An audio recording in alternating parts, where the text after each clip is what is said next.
Assalamualaikum warahmatullahi wabarakatuh. Pada pertemuan kali ini kita akan membahas tentang listrik statis. Jadi listrik statis merupakan listrik yang muncul secara sementara karena adanya perpindahan elektron bebas. Nah, pada listrik statis ini kita akan pelajari tentang hukum Coulomb. Menurut hukum Coulomb, dua muatan yang didekatkan akan bekerja gaya tarik atau gaya tolak. Gaya tarik terjadi jika muatan berlainan jenis, sedangkan akan tertolak jika muatannya sejenis. Nah, gaya tersebut disebut dengan gaya Coulomb yang dirumuskan sebagai F sama dengan K Q1 Q2 per R kuadrat, di mana F adalah gaya Coulombnya, K konstanta, Q1 besar muatan 1, Q2 besar muatan 2, dan R adalah jaraknya.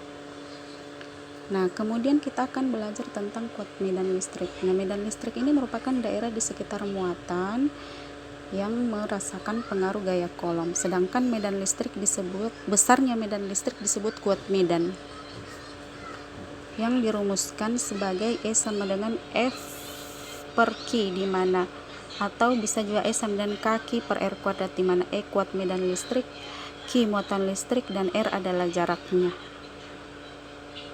Nah, energi potensial listrik ini dirumuskan sebagai K Q1 Q2 per R, di mana EP adalah energi potensial listrik, Q1 Q2 besar muatan, dan R adalah jaraknya. Nah, usaha merupakan perubahan energi potensial dirumuskan sebagai K Q1 Q2 dalam kurung 1 per R1 dikurang 1 per R2, di mana W adalah usaha, R adalah jarak, dan R2 jarak akhir. Nah, kekekalan energi dalam medan listrik ini berlaku kekekalan energi di mana 1/2 mv kuadrat sama dengan Q delta V, di mana delta V ini sama dengan E dikali DE adalah kuat medan, sedangkan D adalah jaraknya.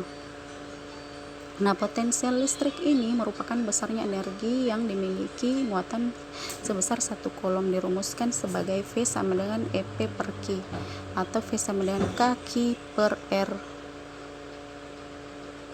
Nah, di dalam listrik statis juga ada hukum Gauss. Hukum Gauss menyatakan bahwa jumlah garis medan listrik yang menembus suatu permukaan itu sebanding dengan jumlah muatan listrik yang ada di dalam permukaan tersebut. Nah, kemudian ada kapasitor. Kapasitor ini berfungsi sebagai komponen elektronik yang digunakan untuk menyimpan muatan listrik yang dirumuskan sebagai C sama dengan Q per V, di mana C adalah kapasitas kapasitor, Q muatan, dan V adalah beda potensial. Rangkaian kapasitor ini terbagi atas dua, yaitu rangkaian seri dan paralel. Rangkaian seri memiliki kapasitas pengganti sama dengan 1 per C1 sama dengan C C1 tambah 1 per C2 ditambah C per 1 per C3. Nah, kemudian rangkaian paralel juga kapasitas penggantinya langsung dijumlah saja, C1 tambah C2 C3, sedangkan beda potensialnya V1 sama dengan V2 sama dengan V3. Demikian, mudah-mudahan bermanfaat. Wassalamualaikum.